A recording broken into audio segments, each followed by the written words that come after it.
Hello students, welcome back to my YouTube channel biology GK classes. पिछले video में हमने पादपों के विभिन्न भाग जिसके अंतर्गत पुष्प के विषय में डिटेल से अध्ययन किया था। आज इस वीडियो में हम पादपों में खनिज पोषण यानी कि पादपों में पोषण किस प्रकार से होता है, न्यूट्रिशन किस प्रकार से होता है, उसके विषय में आज इस वीडियो के अंतर्गत हम डिटेल से बात करेंगे।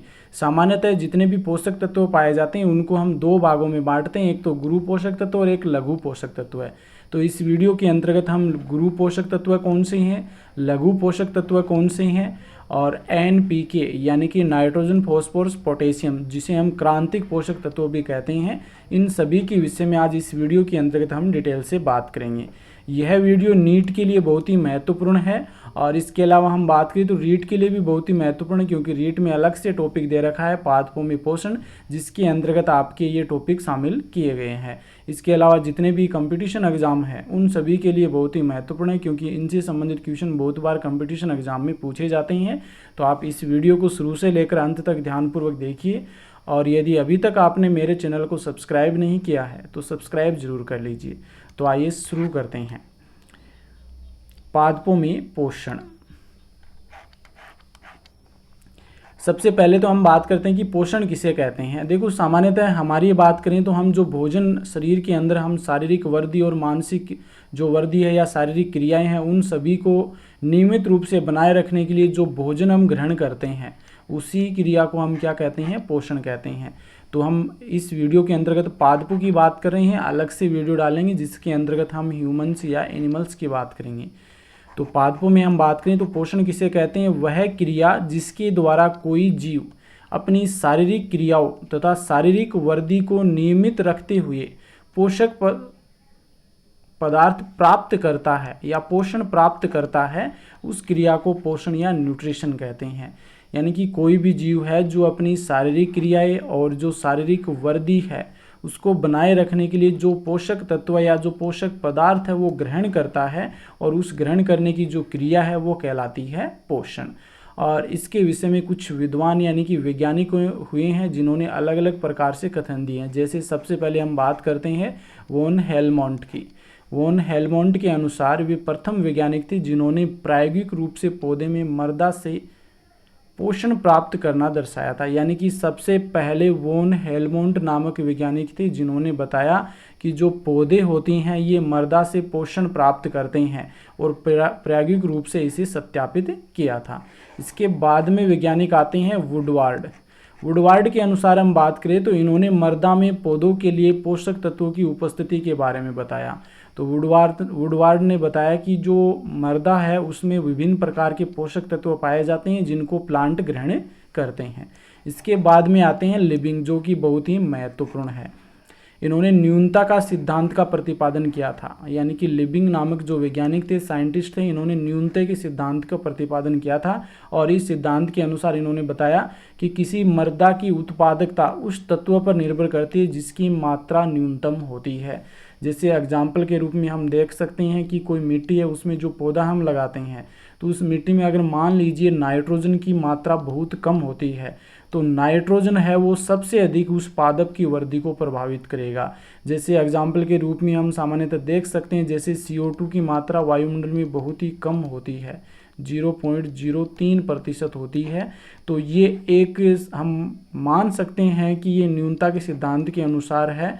जो CO2 है ये बहुत अधिक प्रभावित करती है पादपों में वृद्धि को। तो लिबिंग ने न्यूनता का सिद्धांत का प्रतिपादन किया और इन्होंने बताया कि मृदा की उत्पादकता उस तत्व पर निर्भर करती है जिसकी मात्रा सबसे कम होती है, न्यूनतम होती है। जूलियस सेक्स नामक वैज्ञानिक, ये सेक्स नामक वैज्ञानिक है, ये जूलियस सेक्स नामक वैज्ञानिक थे। इन्होंने बताया कि पौधे मृदा के अलावा पोषक तत्वों से युक्त विलयन या माध्यम में भी सामान्य वृद्धि दर्शाते हैं। तो सामान्यतः हमने नाम सुना होगा कल्चर मीडियम, या जिसे हम संवर्धन माध्यम कहते हैं। संवर्धन माध्यम कहते हैं जो कि तरल पदार्थ के रूप में होता है और इसमें जितने भी पोषक तत्व होते हैं इस विलयन में मिले हुए होते हैं। जब इसमें हम किसी पदार्थ या किसी प्लांट्स को इसमें ग्रो करवाते हैं तो वो आसानी से सामान्य वृद्धि दर्शाता है, क्योंकि इसमें वे सभी पोषक तत्व उपस्थित होते हैं जो कि सामान्यतः मृदा में पाए जाते हैं या प्लांट के लिए आवश्यक होते हैं। नेक्स्ट बात करते हैं। तो नेक्स्ट जो वैज्ञानिक आए थे वो थे ओर्नन एवं स्ट्रोट। ओर्नन एवं स्ट्रोट, इन्होंने पोषक तत्वों को निम्नलिखित आधारों पर पौधों के लिए आवश्यक माना। इन्होंने कुछ आधार बताए कि यही कारण है कि जो पौधों के लिए पोषक तत्व आवश्यक होते हैं। तो पहला तो इन्होंने बताया कि यदि उस पोषक तत्व के कारण पौधे में वृद्धि एवं विकास प्रभावित होता है, यानी कि कोई भी पोषक तत्व है उसकी उपस्थिति और अनुपस्थिति के कारण उस पौधे की वृद्धि प्रभावित होती है या उस पौधे का विकास प्रभावित होता है, तो इन्होंने उस पोषक तत्व को आवश्यक माना। और दूसरा इन्होंने बताया कि यदि उस पोषक तत्व की कमी कोई रोग उत्पन्न करती है और यदि वह पोषक तत्व उस पौधे को दिया जाए और वो रोग ठीक हो जाए, यानी कि एक दूसरा कारण ये माना कि कोई भी पोषक तत्व है, अगर उस पोषक तत्व की उस मृदा में कमी हो जाती है और कमी होने से उस पौधे में कोई रोग उत्पन्न हो जाता है और रोग होने के बाद में अगर वह पोषक तत्व उसे दिया जाए और वह रोग ठीक हो जाए तो उस पौधे के लिए उस पोषक तत्व को आवश्यक माना। यानी ओर्नन एवं स्ट्रोट ने दो बातें बताई या दो आधार बताए कि इसके कारण पौधे के लिए पोषक तत्व आवश्यक हैं। पहला तो ये है कि कोई भी पोषक तत्व है जो कि पौधे की वृद्धि और विकास को प्रभावित करे तो वो उसके लिए आवश्यक होता है। दूसरा ये कि यदि उस पोषक तत्व की कमी हो जाए जिसके कारण उस पौधे में रोग उत्पन्न हो जाता है, अगर वह पोषक तत्व उस पौधे को दिया जाए और रोग ठीक हो जाए तो वह उस पौधे के लिए पोषक तत्व आवश्यक माना जाता है। आर्नन एवं स्ट्रॉट नामक वैज्ञानिक थे, इन्होंने पोषक तत्वों को दो भागों में बांटा। किसके आधार पर? जो पादप है उसके शरीर में इनकी जो मात्रा पाई जाती है उस मात्रा के आधार पर इन्होंने दो भागों में बांटा। यानी कि आर्नन एवं स्ट्राउट नामक वैज्ञानिक थे, इन्होंने पोषक तत्वों को पौधे के शरीर में मात्रा के आधार पर दो भागों में बांटा। और ये दो भाग कौन कौन से थे? एक तो था गुरु पोषक तत्व, पहला हो जाएगा गुरु पोषक तत्व और दूसरा है लघु पोषक तत्व। गुरु पोषक तत्व वे होते हैं जिनकी पादप को अधिक मात्रा में आवश्यकता होती है और लघु पोषक तत्व वे होते हैं जिनकी बहुत ही कम मात्रा में पादप को आवश्यकता होती है। अब एक एक करके इनके विषय में हम डिटेल से बात करते हैं। पहला आता है गुरु पोषक तत्व, या इसे हम मैक्रोन्यूट्रिएंट्स भी कहते हैं या इसे हम दीर्घ मात्रिक पोषक तत्व भी कहते हैं। यानी इनकी पादपों को अधिक मात्रा में आवश्यकता होती है। सामान्यतः हम बात करें जो पादप का शुष्क भार होता है उस शुष्क भार में 1 से 10 मिलीग्राम जिन तत्वों की मात्रा पाई जाती है उन तत्वों को हम कहते हैं गुरु पोषक तत्व। यानी ऐसे तत्व जिनकी पौधे के शरीर में मात्रा 1 से 10 मिलीग्राम प्रति शुष्क भार में हो तो वे क्या कहलाते हैं? दीर्घ मात्रिक पोषक तत्व कहलाते हैं। यानी कि पादप का जो शुष्क भार होता है उस शुष्क भार में जिन तत्वों की मात्रा 1 से 10 मिलीग्राम पाई जाती है उन तत्वों को हम दीर्घ मात्रिक पोषक तत्व कहते हैं। ये कौन कौन से हैं? जैसे हम बात कर लेते हैं carbon, hydrogen, oxygen, nitrogen, phosphorus, sulphur, potassium, calcium, magnesium. देखो सामान्यतः जो पोषक तत्व होते हैं ये टोटल 17 पाए जाते हैं, जिनमें से 9 पोषक तत्व होते हैं जो गुरु पोषक तत्व होते हैं और इनके बाद में जो 8 बच जाते हैं वो होते हैं लघु पोषक तत्व। तो 9 कौन कौन से होते हैं एक बार फिर से हम बात कर लेते हैं। Carbon, hydrogen, oxygen, nitrogen, phosphorus, sulphur, potassium, calcium और मैग्नीशियम। ये 9 पोषक तत्व होते हैं जो गुरु पोषक तत्व कहलाते हैं। इनकी पादपों को अधिक मात्रा में आवश्यकता होती है। इसके बाद में 17 में से जो 9 निकालने के बाद 8 जो बचते हैं ये होते हैं लघु पोषक तत्व। तो ये हो गए गुरु पोषक तत्व। आपको इनकी उदाहरण ध्यान में रखने की एग्जाम्पल कौन कौन से हैं। नेक्स्ट हम बात करते हैं लघु पोषक तत्वों की। लघु पोषक तत्व या इसे हम माइक्रो न्यूट्रिएंट्स भी कहते हैं या सूक्ष्म मात्रिक पोषक तत्व भी कहते हैं और इनकी पादपों को बहुत ही कम मात्रा में आवश्यकता होती है। ऐसे तत्व जिनकी मात्रा पौधे की शुष्क भार में 0.1 मिलीग्राम प्रति ग्राम से कम हो वे सूक्ष्म मात्रिक पोषक तत्व या लघु पोषक तत्व कहलाते हैं। यानी कि जो पादप है उस पादप का जब हम शुष्क भार देखते हैं उस शुष्क भार में 0.1 मिलीग्राम प्रति ग्राम जो शुष्क भार है उसके 0.1 मिलीग्राम से कम मात्रा हो पोषक तत्वों की, तो वे पोषक तत्व कहलाते हैं सूक्ष्म मात्रिक पोषक तत्व या लघु पोषक तत्व कहलाते हैं। देखो यहाँ से आप ये नहीं याद कर सकते, सीधा आप सामान्यतः ऐसा भी याद कर सकते हैं कि पादपों की जिनमें अधिक मात्रा में आवश्यकता होती है वो तो दीर्घ मात्रिक पोषक तत्व या फिर हम कह सकते हैं गुरु पोषक तत्व कहलाते हैं, और जिनकी कम मात्रा में आवश्यकता होती है वो लघु पोषक तत्व कहलाते हैं। ये भी आप याद कर सकते हैं। और एक ये भी आप याद कर सकते हैं कि एक शुष्क भार में 1 से 10 मिलीग्राम मात्रा में जो पोषक तत्व पाए जाते हैं वो तो गुरु पोषक तत्व कहलाते हैं, और 0.1 मिलीग्राम से कम जो मात्रा में पाए जाते हैं वे पोषक तत्व लघु पोषक तत्व कहलाते हैं या सूक्ष्म मात्रिक पोषक तत्व कहलाते हैं। ये कौन कौन से होते हैं? टोटल संख्या में 8 होते हैं। Iron, chlorine, manganese, zinc, boron, copper, nickel, molybdenum. कौन कौन से हो जाएंगे? Iron, chlorine, zinc, manganese, boron, copper, nickel, molybdenum. तो ये एग्जाम्पल आपको ध्यान में रखने हैं। देखो यहाँ से क्वेश्चन इस प्रकार से बहुत बार पूछा गया है कि इनमें से गुरु पोषक तत्व कौन सा है, तो इनमें से 3 आपको लघु पोषक तत्वों के नाम दे देगा और 1 गुरु पोषक तत्वों के नाम दे देगा।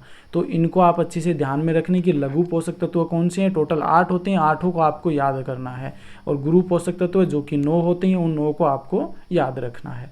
अब एक एक करके इन सभी के विषय में हम डिटेल से बात करते हैं। तो सबसे पहले हम बात करते हैं कार्बन, हाइड्रोजन और ऑक्सीजन की। तो ये सर्वाधिक मात्रा में पाए जाते हैं और लगभग 94 से 96% पौधों में ये पाए जाते हैं। तो सबसे अधिक मात्रा में कार्बन, हाइड्रोजन और ऑक्सीजन जो पोषक तत्व वे पाए जाते हैं, और इनकी मात्रा कितनी होती है पौधों में? 94 से 96% मात्रा वो पौधों में कार्बन, हाइड्रोजन और ऑक्सीजन की पाई जाती है। ये मुख्य कार्बनिक पोषक तत्व होते हैं। तो देखो ऐसा भी क्वेश्चन पूछ लिया जाता है कि मुख्य कार्बनिक पोषक तत्व कौन से होते हैं? कार्बन, हाइड्रोजन और ऑक्सीजन, जिन्हें पौधे वायुमंडल से तथा जल के द्वारा प्राप्त करते हैं। तो ये प्राप्त कहाँ से करते हैं? तो जो पौधे वायुमंडल से प्राप्त करते हैं, क्योंकि हम जानते हैं कि कार्बन, हाइड्रोजन और ऑक्सीजन, ये देखो कार्बन तो CO2 के रूप में वायुमंडल में पाया जाता है, और हाइड्रोजन है ये H2O के रूप में, जल के रूप में ग्रहण करते हैं, और ऑक्सीजन देखो मुक्त रूप में भी पाई जाती है और जल के साथ में भी और कार्बन डाइऑक्साइड के साथ में भी जुड़ी हुई पाई जाती है। तो पौधे वायुमंडल और जल के द्वारा इन्हें प्राप्त करते हैं। पौधों में संचित भोजन भी मुख्य रूप से इन्हीं तत्वों से निर्मित होता है। तो सामान्यतः जो संचित भोजन होता है पौधों में वो स्टार्च के रूप में होता है, और स्टार्च एक प्रकार का कार्बोहाइड्रेट होता है, और कार्बोहाइड्रेट किसका बना होता है? कार्बन, हाइड्रोजन और ऑक्सीजन का बना होता है। तो ये आपके पहले जो आते हैं कार्बन, हाइड्रोजन और ऑक्सीजन जो कि पोषक तत्व हैं, मुख्य कार्बनिक पोषक तत्व हैं, ये हो गए हैं, जो कि मुख्य रूप से संचित कार्बनिक जो भोजन है उसमें भी ये पाए जाते हैं। नेक्स्ट आता है नाइट्रोजन। नाइट्रोजन वायुमंडल में देखो नाइट्रोजन कितनी पाई जाती है? 78%। सबसे अधिक नाइट्रोजन है वो वायुमंडल में नाइट्रोजन पाई जाती है। पौधे मृदा से नाइट्रोजन को नाइट्रेट आयनों के रूप में ग्रहण करते हैं। तो पौधे जो होते हैं ये मृदा से नाइट्रोजन को नाइट्रेट के रूप में ग्रहण करते हैं। ये नाइट्रोजन कोशिकीय वृद्धि एवं विभाजन के लिए आवश्यक होता है। देखो ये आपको ध्यान में रखना किसके लिए आवश्यक है? कोशिकीय वृद्धि और विभाजन के लिए, जो विभाजन होता है, कोशिका विभाजन होता है, उसके लिए नाइट्रोजन की आवश्यकता होती है। नाइट्रोजन की कमी से बहुत ही इंपॉर्टेंट है, और रोग से संबंधित क्वेश्चन है वो लगभग हर एग्जाम में पूछे जाते हैं। नाइट्रोजन की कमी से पर्णवृद्धि रुक जाती है, जो पत्ती के अंदर वृद्धि होती है वो रुक जाती है, और पत्ती में हरिमाहीनता दिखाई देती है। हरिमाहीनता नामक रोग हो जाता है नाइट्रोजन की कमी से। पुष्पन एवं फलों के निर्माण में विलंबन, यानी कि पुष्प और फल जो होते हैं ये देरी से होते हैं। पुष्पन देरी से होता है, फलों का निर्माण वो देरी से होता है, विलंब से होता है। नाइट्रोजन अमीनो अम्ल संश्लेषण, प्रोटीन संश्लेषण जैसी क्रियाओं के लिए आवश्यक होती हैं। बहुत ही इंपॉर्टेंट है ये नाइट्रोजन, और इसे पौधे नाइट्रेट के रूप में ग्रहण करते हैं। कोशिकीय वृद्धि और विभाजन के लिए आवश्यक होता है। इसकी कमी से जो पत्तियां हैं उनकी वृद्धि रुक जाती है, उनमें हरिमाहीनता नामक रोग हो जाता है। पुष्पन व फलों में देरी होती है। नाइट्रोजन जो होता है ये अमीनो अम्ल के निर्माण के लिए आवश्यक होता है और प्रोटीन संश्लेषण के लिए आवश्यक होता है। तो ये हम जानते हैं कि अमीनो अम्ल मिलकर के प्रोटीन का संश्लेषण करते हैं, तो अमीनो अम्ल के निर्माण के लिए नाइट्रोजन आवश्यक है, तो इससे सामान्यतः प्रोटीन संश्लेषण के जैसी क्रियाओं के लिए भी आवश्यक होता है। इसके बाद में आता है फॉस्फोरस, जिसे हम P से रिप्रेजेंट करते हैं, और पौधे मृदा से फॉस्फोरस को फॉस्फेट आयन के रूप में ग्रहण करते हैं। देखो ऐसा भी क्वेश्चन बहुत बार पूछ लिया जाता है कि पादप है फॉस्फोरस को किस रूप में ग्रहण करते हैं, तो क्या हो जाएगा फॉस्फेट आयन के रूप में, जैसे H2PO4- HPO4-2, ये फॉस्फेट आयन्स हैं जिनके रूप में पादप है फॉस्फोरस को ग्रहण करते हैं। कम पीएच पर H2PO4- आयन के रूप में, यानी कि पीएच अगर कम है तो वो इस रूप में ग्रहण करते हैं पादप। अगर पीएच अधिक है तो जो फॉस्फेट आयन है वो कौन सा होगा, HPO4-2, इस आयन के रूप में ग्रहण करते हैं। कम पीएच पर तो इस आयन के रूप में ग्रहण करेंगे और अधिक पीएच पर इस आयन के रूप में ग्रहण करेंगे। और इसकी जो कार्य की हम बात करें तो कोशिका भित्ति, कोशिका झिल्ली के निर्माण के लिए आवश्यक होता है। कोशिका भित्ति के निर्माण के लिए और कोशिका झिल्ली के निर्माण के लिए फॉस्फोरस की आवश्यकता होती है। इसके अलावा क्लोरोफिल के निर्माण, यानी कि पर्णहरित के निर्माण के लिए भी आवश्यक होता है फॉस्फोरस। पर्णहरित में देखो आगे हम मैग्नीशियम आयन भी पढ़ेंगे, वो भी महत्वपूर्ण होता है पर्णहरित के लिए, और फॉस्फोरस भी क्या होता है पर्णहरित के निर्माण के लिए आवश्यक होता है। नेक्स्ट हम बात करते हैं कि फॉस्फोरस की कमी से रोग कौन कौन से होते हैं। तो फॉस्फोरस की कमी से पत्तियों में एंथोसाइनिन नामक पदार्थ का जमाव हो जाता है। एंथोसाइनिन एक वर्णक के रूप में होता है और इस पदार्थ का जमाव वो पत्तियों में होने लगता है, जिससे पत्तियां हमें बैंगनी रंग की दिखाई देती है या बैंगनी रंग की हो जाती है। ये भी इम्पोर्टेंट है कि फॉस्फोरस की कमी से पत्तियों में कौन से पदार्थ का जमाव होता है, तो एंथोसाइनिन का जमाव होता है और इसी कारण से पत्तियां वो बैंगनी रंग की दिखाई देती है। फॉस्फोरस की कमी से पत्तियां समय से पूर्व झड़ने लगती या टूटने लगती है। तो फॉस्फोरस की कमी होने पर जो पत्तियां वो समय से पहले गिरने लगती हैं और तथा सिक्कल या हंसिए के आकार की मुड़ी हुई पत्तियां दिखाई देती है। सिक्कल जो सामान्यतः हंसिया जो खेतों में काम में लेते हैं, उस हंसिए की जैसी पत्तियां हो जाती है, मुड़ जाती है। ये हो गया आपका पोषक तत्व है फॉस्फोरस। नेक्स्ट आता है सल्फर, बहुत ही इंपॉर्टेंट है ये भी। पौधे मृदा से सल्फर को सल्फेट आयन के रूप में ग्रहण करते हैं, SO4-2। सल्फेट आयन के रूप में है वो सल्फर को ग्रहण करते हैं पौधे। पर्यावरण में सल्फर के मुख्य स्रोत की बात करें तो अवसादी जो चट्टानें होती हैं वो सल्फर की मुख्य स्रोत हैं। तो अवसादी चट्टानों से सामान्यतः सल्फर प्राप्त करते हैं पौधे। जो मुख्य स्रोत की बात करें तो वो अवसादी चट्टानें होते हैं। सल्फर युक्त अमीनो अम्लों के निर्माण में सहायक होता है, यानी कि सल्फर किसमें सहायक होता है, कुछ ऐसे अमीनो अम्ल होते हैं उनमें सल्फर पाया जाता है, उनमें सल्फर युक्त जो अमीनो अम्ल होते हैं उनके निर्माण में सल्फर की आवश्यकता होती है। प्याज व लहसुन की जो विशेष प्रकार की गंध होती है वो सल्फर युक्त यौगिकों के कारण होती है। तो देखो हम सामान्यतः प्याज काटते हैं, लहसुन है, इनमें जो गंध आती है विशेष प्रकार की, तो वो किस कारण से आती है, इनमें सल्फर युक्त यौगिक पाए जाते हैं, उन यौगिकों के कारण इनमें गंध आती है। सल्फर की कमी से, इंपॉर्टेंट है ये, सल्फर की कमी से लीफ कर्ल यानी कि पत्तियों का मुड़ना नामक रोग हो जाता है, यानी पत्तियां मुड़ने लगती है सल्फर की कमी से। पुष्पन में देरी होती है, पुष्प देरी से आते हैं और पौधे की वृद्धि भी रुक जाती है या पौधे की वृद्धि में भी कमी देखी जाती है। ये हो गया सल्फर। नेक्स्ट पोषक तत्व आता है पोटेशियम। पोटेशियम जिसे हम K से रिप्रेजेंट करते हैं। तो मृदा से पोटेशियम को पोटेशियम आयन के रूप में ग्रहण किया जाता है पादपों के द्वारा। तो ये क्वेश्चन भी बन सकता है कि पोटेशियम को किस रूप में ग्रहण करते हैं, K+ यानी पोटेशियम आयन के रूप में पादप ग्रहण करते हैं। एकमात्र एकल संयोजित धनात्मक आयन होता है ये, एकमात्र एकल संयोजित धनात्मक आयन होता है पोटेशियम। ये उपापचय रूप से सक्रिय नहीं होता लेकिन एंजाइमों की सक्रियण में सहायक होता है। तो उपापचय रूप से या मेटाबॉलिक एक्टिविटी के रूप में हम बात करें तो सक्रिय नहीं होता, लेकिन जब एंजाइम जो क्रिया करते हैं हमारे शरीर पादपों के शरीर में जो एंजाइम होते हैं उनको सक्रिय करने के लिए या उनके सक्रियण में सहायक होते हैं। ये श्वसन व प्रोटीन संश्लेषण में सहायक होते हैं, श्वसन की क्रिया व प्रोटीन संश्लेषण के लिए आवश्यक होते हैं। रंध्र बंद होने एवं खुलने में सहायक होते हैं। देखो ये जब हम स्टोमेटा ओपन जो वाष्पोत्सर्जन की क्रिया वगैरह पढ़ेंगे तो उसमें हम डिटेल से बात करेंगे कि जो स्टोमेटा है उसके ओपन या क्लोज होने, बंद होने या खुलने में पोटेशियम महत्वपूर्ण रोल अदा करता है।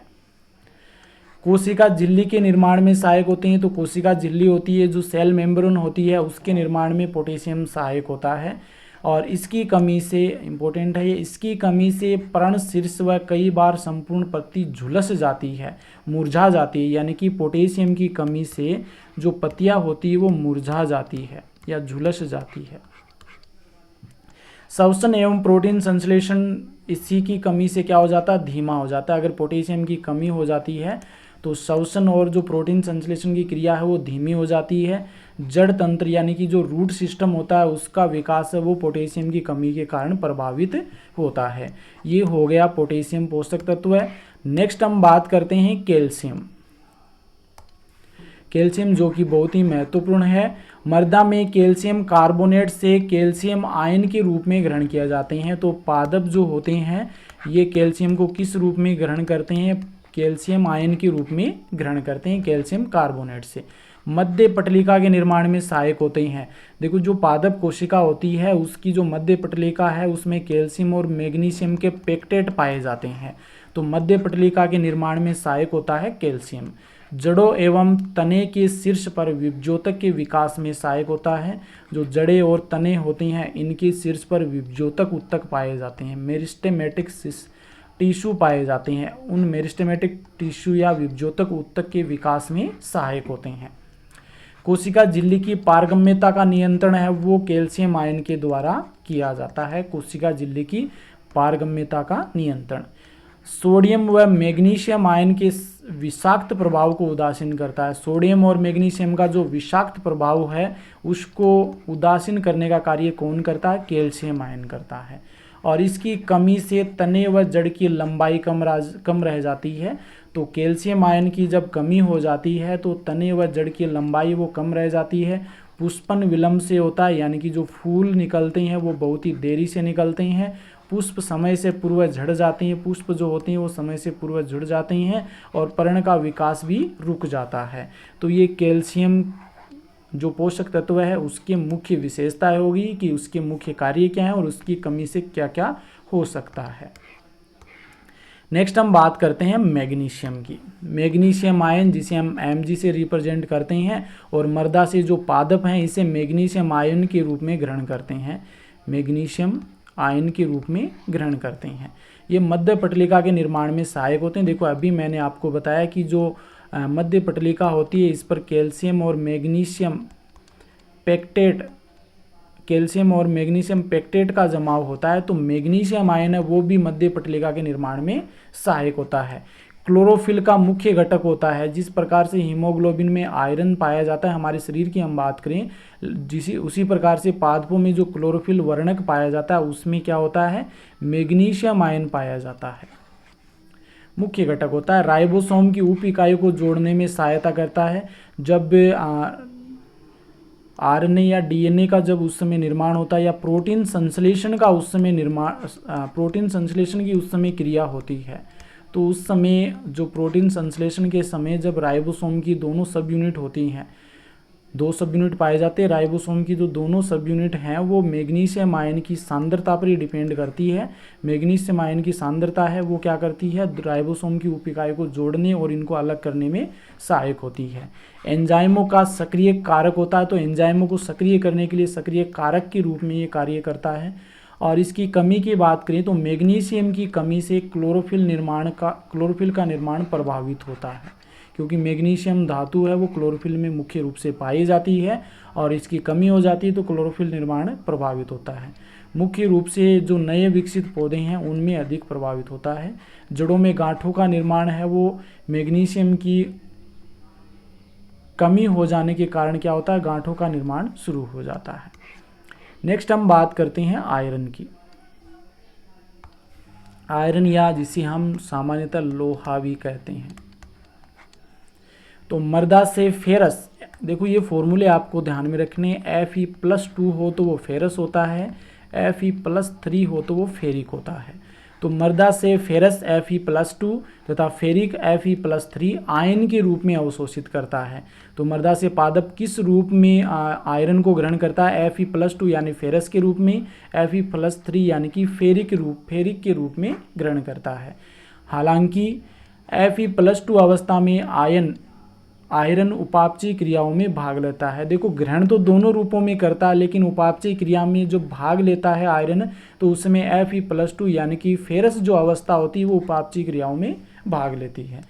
Fe यानी कि आयरन विभिन्न एंजाइमों, साइटोक्रोम तथा क्लोरोफिल के संश्लेषण में सहायक होता है। तो विभिन्न प्रकार के जो एंजाइम होते हैं उनके सक्रिय या उनके निर्माण में सहायक होता है। साइटोक्रोम सिस्टम होता है उनमें आवश्यक होता है, और क्लोरोफिल निर्माण में भी सहायक होता है आयरन।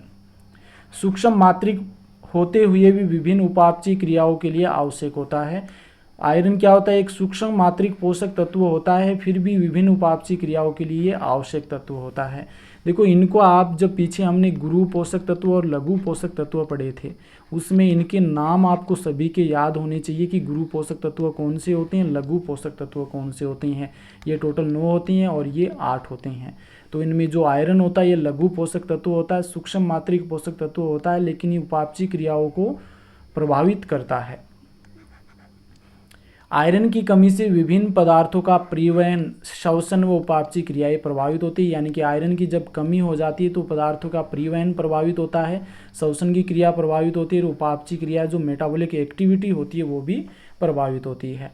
और इसकी कमी से मोटेल यानी कि धब्बेदार जो पत्तियां हैं वो दिखाई देती है। पत्तियों पर देखो यहाँ पर वाइट आपको नजर आ रहे, पत्तियों पर बहुत सारे वाइट धब्बे बन जाते हैं।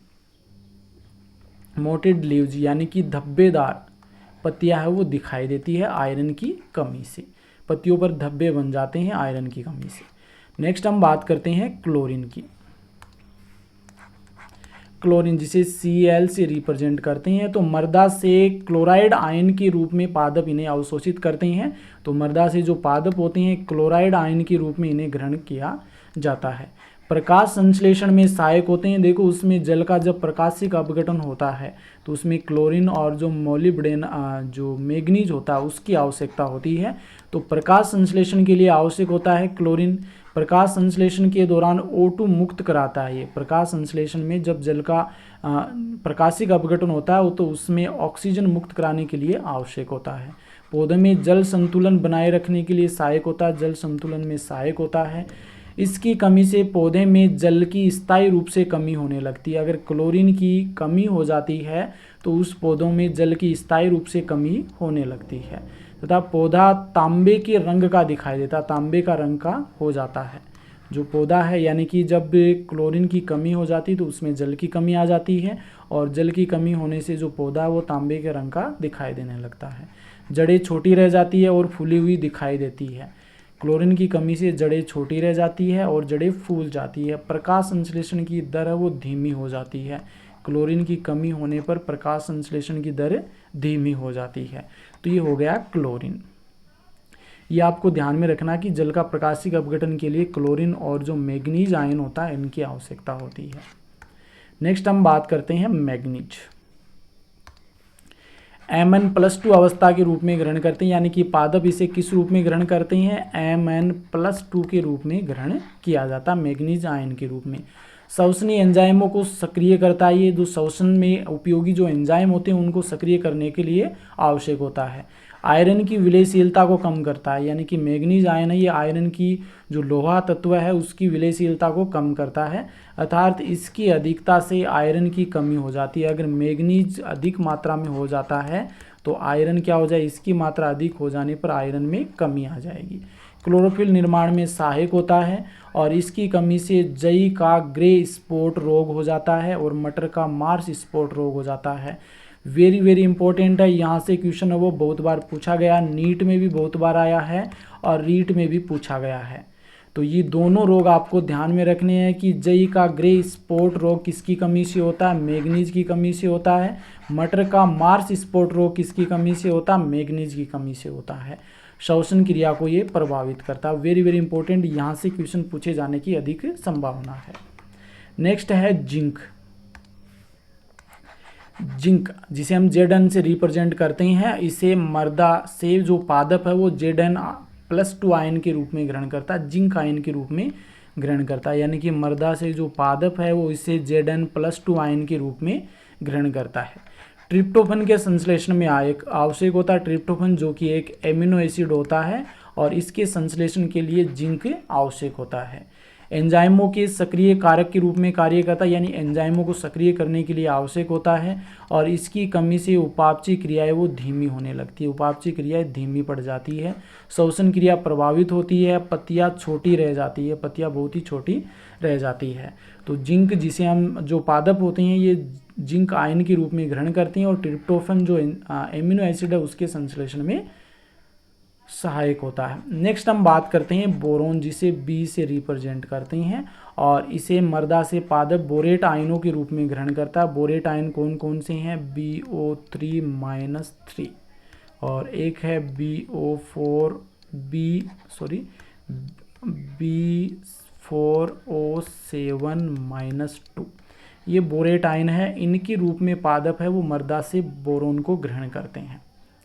पेक्टिन निर्माण तथा शर्कराओं के स्थानांतरण में आवश्यक सहायक होता है। पेक्टिन के निर्माण में तथा शर्कराओं के स्थानांतरण के लिए आवश्यक होता है बोरोन। एंजाइमों के सक्रियण में सहायक होता है। जो एंजाइम काम में आते हैं पादपों में उनके सक्रियण के लिए आवश्यक होता है और ये पुष्पन, पुष्पों की वृद्धि व निषेचन में भी सहायक होता है। पुष्पन में सहायक होता है, पुष्पों की वृद्धि में सहायक होता है और निषेचन की क्रिया में भी सहायक होता है। इसकी कमी से पुष्पन विलंबित होता है, पुष्प देरी से आते हैं और विभिन्न पादप अंगों में पेक्टिन का अभाव हो जाता है। तो विभिन्न पादपों की जो अंग हैं उनमें पेक्टिन की कमी हो जाती है, खाद्य पदार्थों का जमाव होने लगता है बोरोन की कमी से। नेक्स्ट हम बात करते हैं कॉपर। कॉपर या तांबा, जिसे हम Cu से रिप्रेजेंट करते हैं और इसे जो पादप हैं ये मर्दा से Cu+2 यानी कॉपर आयन के रूप में ग्रहण करते हैं। प्रकाशीय शोषण जो होता है उसके दौरान फॉस्फोरिलीकरण में सहायक होता है। तो प्रकाशीय शोषण की क्रिया है उसके समय क्या होता है, जब फॉस्फोरिलीकरण की क्रिया होती है उसमें सहायक होता है कॉपर आयन। नाइट्रोजन संतुलन का कार्य करता है तथा एंजाइमों का सक्रिय कारक होता है। तो नाइट्रोजन संतुलन के लिए आवश्यक होता है और एंजाइमों के सक्रियण के लिए भी आवश्यक होता है। इसकी कमी से पत्तियों में हरिमाहीनता दिखाई देती है, यानी कि डाई बैक रोग हो जाता है। वेरी वेरी इंपॉर्टेंट है कि डाई बैक रोग किसकी कमी से होता है? कॉपर की कमी से होता है। श्वसन क्रिया प्रभावित होती है इससे कॉपर की कमी से एक्सेंथीमा रोग भी हो जाता है, ये भी ध्यान में रखना आपको। एक्सेंथीमा रोग हो जाता है जिसमें पेड़ के तने से गोंद जैसे पदार्थ का स्रावण होता है। कॉपर की कमी से प्रकाश संश्लेषण के दौरान CO2 ग्रहण करने में भी कमी आती है। अगर कॉपर की कमी हो जाती है, जब प्रकाश संश्लेषण की क्रिया होती है तो उसमें CO2 की ग्रहण क्षमता है उसमें भी कमी आती है, यानी कि CO2 वह बहुत ही कम मात्रा में ग्रहण की जाती है, उसमें कमी हो जाती है। कॉपर के बाद में आता है मोलिब्डेनम, जिसे मर्दा से मोलिब्डेट आयन के रूप में ग्रहण किया जाता है, यानी कि पादप है इसे मर्दा से MoO4-2 मोलिब्डेट आयन के रूप में ग्रहण करते हैं। उपापचयी क्रियाओं के लिए आवश्यक होती हैं, एंजाइमों के सक्रियण के लिए आवश्यक होती हैं, यानी उपापचयी क्रिया में जो एंजाइम काम में आते हैं उन एंजाइमों के सक्रियण के लिए मोलिब्डेनम आवश्यक होता है। नाइट्रोजन स्थिरीकरण के लिए आवश्यक होता है, बहुत ही महत्वपूर्ण है, ये क्वेश्चन बहुत बार पूछा गया है कि नाइट्रोजन स्थिरीकरण के लिए कौन सा तत्व आवश्यक होता है, तो मोलिब्डेनम तत्व आवश्यक होता है। कोशिका वृद्धि एवं विभाजन में सहायक होता है और इसकी कमी से पौधे के तने व जड़ों की वृद्धि रुक जाती है। पौधे के तने व जड़ों की वृद्धि रुक जाती है। पत्तियों के किनारे शुष्क होकर नष्ट होने लगती हैं, जो पत्तियों के किनारे होते हैं वो शुष्क होकर के नष्ट होने लगते हैं। एस्कोर्बिक अम्ल के निर्माण में सहायक होता है। एस्कोर्बिक अम्ल जो कि विटामिन C का साइंटिफिक नेम होता है एस्कोर्बिक अम्ल, उसके निर्माण में सहायक होता है। तो मोलिब्डेनम है, इसकी कमी से गोभी का व्हीप-टेल रोग हो जाता है। बहुत ही इंपॉर्टेंट है, ये भी बहुत बार एग्जाम में पूछा गया है कि गोभी का व्हीप-टेल रोग किसकी कमी से होता है, तो मोलिब्डेनम की कमी से होती है। और इस रोग में गोभी भूरे रंग की हो जाती है, भूरे रंग की दिखाई देने लगती है। ये हो गया मोलिब्डेनम। नेक्स्ट हम बात करते हैं निकल।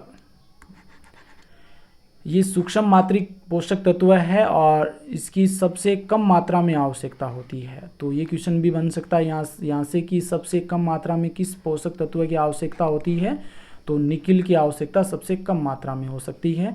और इसे मृदा से पादप है वो निकिल आयन के रूप में ग्रहण करता है, Na+2 के रूप में ग्रहण करता है पादप। एंजाइमों के सक्रियण के लिए आवश्यकता होती है इसकी, और इसकी कमी से पत्तियों का मुरझाना, यानी कि जब निकिल की कमी हो जाती है पादपों में तो पत्तियां मुरझाने लगती है, उपापचय क्रियाएं धीमी होने लगती है, जैसे लक्षण इसकी कमी से दिखाई देने लगते हैं। ये देखो जो 12th क्लास की जो आरबीसी की बुक है उससे मैंने ये जो चित्र है ये लिया है, तो इसको एक बार अच्छे से समझ लेते हैं। देखो जो बोरोन है ऊपर जो लिखे हुए हैं ये ऊपर वाली पत्तियों को प्रभावित करते हैं और इसके साथ में इनके लक्षण भी हैं। जो बोरोन होता है ये ऊपर वाली जो नई कलिकाएं उत्पन्न होती हैं उनको प्रभावित करती है। ये नई पत्तियां गुच्छों का रूप ले लेती है, डंठल तना व फल फटने लगते हैं, यानी कि बोरोन है वो नई जो पत्तियां निकलती है उनको प्रभावित करता है। कैल्शियम जो नई पत्तियां, इसकी कमी से क्या होता है, नई पत्तियां पीली हो जाती है और पत्तियों का आकार छोटा हो जाता है कैल्शियम की कमी से। सल्फर की बात करें तो नई पत्तियों का रंग हल्का हरा पीला पड़ने लगता है। ये देखो आप देख सकते हैं यहाँ पर कैल्शियम की कमी से नई पत्तियां है वो हरे पीले रंग की हो जाती है और दलहनी फसलों में गांठें वो कम बनती है। जड़ों में हम जानते हैं कि जो लेग्यूमिनेसी कुल के पादप हैं उनमें गांठों का निर्माण होता है, तो सल्फर की कमी से उनमें गांठें कम बनती है। आयरन की बात करें तो नई पत्तियों में जो सिराएं होती हैं, ये जो हम देख सकते हैं यहाँ पर नई पत्तियों में सिराओं के बीच का भाग पीला हो जाता है, सिराओं के आसपास का जो भाग होता है ये पीला हो जाता है। इसके बाद में हम बात करते हैं मैग्नीज। तो मैग्नीज नई पत्तियों की सिराएं जो होती हैं, नई पत्तियों की जो ये मध्य में सिराएं पाई जाती हैं ये भूरे रंग की हो जाती है और पत्तियां पीले भूरे रंग की होने लगती है। कॉपर की हम बात करें तो पत्तियां, ये हमने पीछे देख लिया है, अब रिवीजन कर लेते हैं। ये जो 12th क्लास की आरबीएससी की बुक है उससे लिया गया चित्र है। कॉपर पत्तियों की सिराओं की जो चोटी होती है, पत्तियों की सिराओं की जो चोटी है वो छोटी हो जाती है एवं मुड़ी हुई हो जाती है, मुड़ जाती है और हल्की हरे पीली हो जाती है जो पत्तियां वो कॉपर की कमी से, Cu+2 आयन की कमी से। नेक्स्ट हम बात करते हैं जिंक।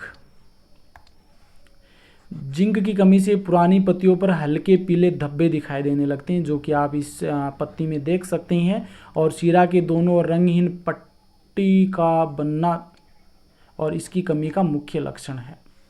मोलिब्डेनम की बात करें तो पत्तियों के किनारे झुलस व मुड़ जाते हैं। जो पत्तियों के ये जो किनारे होते हैं ये या तो झुलस जाते हैं या मुड़ जाते हैं मोलिब्डेनम की कमी से। नेक्स्ट है मैग्नीशियम।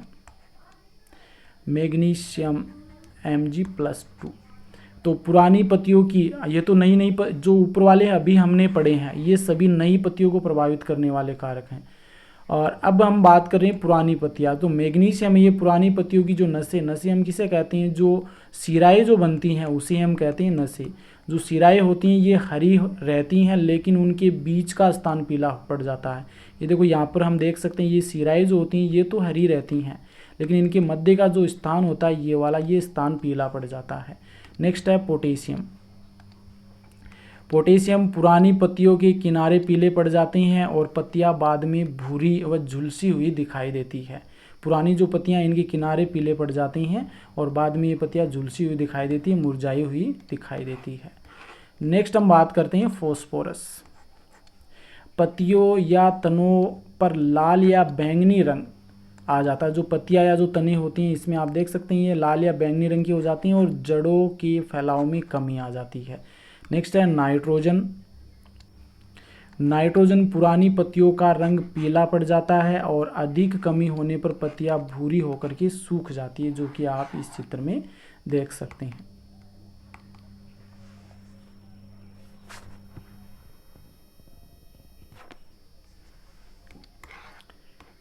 ये यहाँ पर इस चित्र को भी आप देख लेना, क्योंकि इसमें जो कौन कौन से जो तत्व होते हैं वो ऊपर वाली नई पत्तियों को प्रभावित करते हैं, कौन से पुरानी पत्तियों को प्रभावित करते हैं। और यहाँ पर एक चित्र और दिया है मैंने, और इसमें भी आप देख सकते हैं, इसको समझ सकते हैं कि ऊपर वाले जैसे बोरोन है, कैल्शियम है, सल्फर है, जो ये आयरन है, मैग्नीज है, कॉपर और इसके अलावा जिंक है, मोलिब्डेनम है, ये सभी क्या हैं, नई पत्तियों को प्रभावित करने वाले कारक हैं। और जबकि इसके नीचे जो आते हैं मैग्नीशियम, पोटेशियम, फॉस्फोरस, नाइट्रोजन, ये पुरानी पत्तियों को प्रभावित करते हैं। तो इसकी पीडीएफ मैं टेलीग्राम ऐप पे डाल दूंगा, तो उसमें आप और अच्छे से इन्हें पढ़ लेना। ज़्यादा हम इन्हीं चीज़ों को हम पीछे देख चुके हैं, अगर दोबारा से देखेंगे तो क्या हो जाएगा, वीडियो बड़ा हो जाएगा, जिससे कि आपको देखने में थोड़ा बड़ा होगा तो समझने में दिक्कत होगी। तो इसमें एक जो मुख्य इंपॉर्टेंट चीज़ है वो भी मैं आपको बता देता हूँ कि नाइट्रोजन, फॉस्फोरस और पोटेशियम, ये तीनों NPK जिसे हम कहते हैं, यहाँ लिख देता हूँ NPK, नाइट्रोजन, फॉस्फोरस और पोटेशियम, इन तीनों को हम क्रांतिक पोषक तत्व कहते हैं। बहुत ही इंपॉर्टेंट है ये क्रांतिक पोषक तत्व, यहाँ से क्वेश्चन बहुत बार पूछा गया है। तो वेरी वेरी इंपॉर्टेंट क्वेश्चन है कि NPK, नाइट्रोजन, फॉस्फोरस और पोटेशियम, इन्हें हम क्रांतिक पोषक तत्व कहते हैं। यहाँ से क्वेश्चन बनने की संभावना है। यह वीडियो कैसा लगा है आप कमेंट करके ज़रूर बताइए। यदि अच्छा लगा है तो इस वीडियो को अधिक से अधिक शेयर कीजिए, लाइक कीजिए, और यदि अभी तक आपने मेरे चैनल को सब्सक्राइब नहीं किया तो सब्सक्राइब जरूर कर लीजिए। धन्यवाद।